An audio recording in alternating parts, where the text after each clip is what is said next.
Let's use an if-then statement.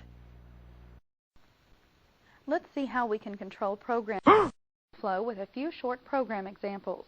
We want to start with a new project file, so we'll select Remove Project from the File menu. Answer No at the Save Changes prompt, and then click the Add Standard EXE Project button. We will first examine the if-then statement in its simplest form. We double-click the form to go to the code window, and in the form load function, we type if txt underscore number dot text equal sign 1, then MSG box, open parentheses, open quote, you entered 1, close quote, close parentheses. In this statement, Visual Basic tests the condition to see if its value is true, and if it is, the statement directly following the then keyword is executed. If the condition tests to be false, Visual Basic continues the program with the next line. Though this syntax is correct, it is easier to indent the conditional statement so that others reading your code can easily see how the program works. Proper programming method is to press the Enter key after the then keyword, indent the conditional statement, then end the test block with an end if statement. Let's take a look at an example of this statement in use.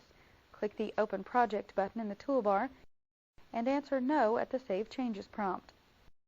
In the Open Project dialog, we locate the Viagrafix Learning Files folder and open the Chapter 4 project it contains. At the top of the procedure, we see the statement we just entered, only now it is more appropriately formatted.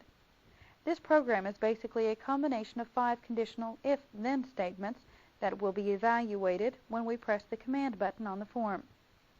Each statement in turn has its condition checked, and if it is found to be true, the statement between if, then, and end if is executed.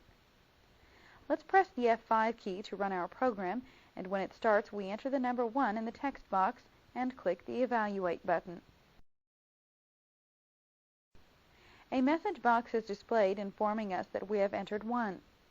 Click OK, and then delete the 1 we typed and enter a 3 in its place. Again, click the Evaluate button, and this time we are told we entered a 3. We click OK in the message box and then click the Close button on our form.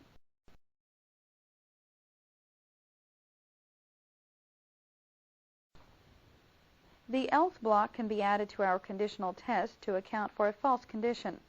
The else block will contain any statements that need to be executed when the if-then condition is found to be false. Let's modify our program by using the else block to make sure the user has actually entered something before they click the button. First, we need to add a new line to the beginning of our program. We place our cursor at the beginning of the first if-then statement and press Enter to insert a new line. On the new line, we type if txt underscore number dot text equal sign, open quote, close quote, then, and press the Enter key to insert another new line. Next, press Tab to indent our true statement and type MSG box, open parentheses, open quote, you didn't enter a number, close quote, close parentheses, and press Enter. Finally, press the backspace key to move to the beginning of the line and type else to finish the first part of our if, then, else statement. These new lines we've added will check to see if the user failed to enter something in the text box. If the user didn't enter anything, a message box will be displayed informing them of the fact. If the user did enter something, the else portion of the statement will execute, and in this case, our 5 original if-then statements will be performed. We've added a few more minor changes we want to make. Earlier, we stressed the importance of proper formatting when we are typing the statements. So since we have indented the first message box before the else statement, we need to indent the statements after the else statement. We'll highlight everything from the if-then statement to the last end if and press the Tab key to indent them all. Lastly, we place our cursor at the end of the last end if statement and press the Enter key to add another new line. We'll press the backspace key and type end if to finish the new if, then, else statement.